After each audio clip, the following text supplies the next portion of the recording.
श्री स्वामी समर्थ. औदुंबर वृक्षाला प्रदक्षिणा का बरं घालावी आणि कशी घालावी? आता बघा की महाराजांचं केंद्र असू द्या, दत्त महाराजांचं मंदिर असू द्या, आधी त्याच्या बाहेर औदुंबर वृक्ष असतो आणि आपण सगळेजण औदुंबर वृक्षाला प्रदक्षिणा घालतो. कोणी 11 घालतं, कोणी 108 प्रदक्षिणा घालतं. पण ह्या का बरं घालतात असा कधी मनात विचार आला का? तर आपण बघूया. औदुंबर वृक्ष हे साक्षात कल्पवृक्ष आहे आणि औदुंबर वृक्षाच्या मुळाशी साक्षात दत्त अवतार नृसिंह महाराजांचं स्थान आहे, म्हणजे आपल्या गुरूंचं स्थान आहे. आणि याच्या प्रदक्षिणेमुळे मनोवांछिक इच्छा ही आपली पूर्ण होऊ शकते.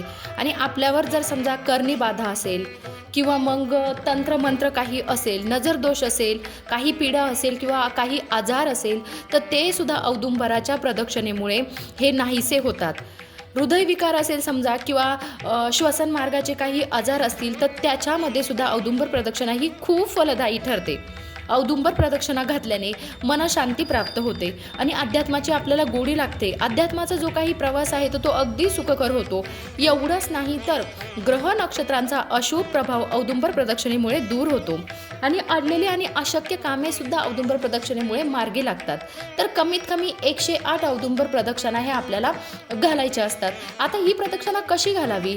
आता बघा की जिथं तुम्ही साक्षात तुमच्या गुरूंना प्रदक्षिणा घालताय, तर ती प्रदक्षिणा कशी असावी हे खूप महत्त्वाचं आहे. अगदी घाई गडबड करत, गप्पा मारत बिलकुल प्रदक्षिणा आपल्याला घालायची नाही. बघा की जशी गर्भवती श्री कशी हळुवारपणे चालते, तर तसंच आपल्याला छान हळुवारपणे चालत आपल्याला औदुंबर प्रदक्षिणा ही पूर्ण करायची आहे. सुरुवातीला महाराजांना मुजरा करायचा आणि मग धन्य धन्य हो प्रदक्षिणा सद्गुरु रायाची. आता हे भजन आपल्याला म्हणायचं आहे किंवा मग दिगंबरा दिगंबरा श्रीपाद वल्लभ दिगंबरा. आता हे म्हणत म्हणत आपल्याला प्रदक्षिणा हे पूर्ण करायचे आहेत. एक प्रदक्षिणा पूर्ण झाल्यानंतर 1 मिनिट थांबून नमस्कार करायचा आहे आणि मग दुसऱ्या प्रदक्षिणेला आपल्याला सुरुवात करायची आहे.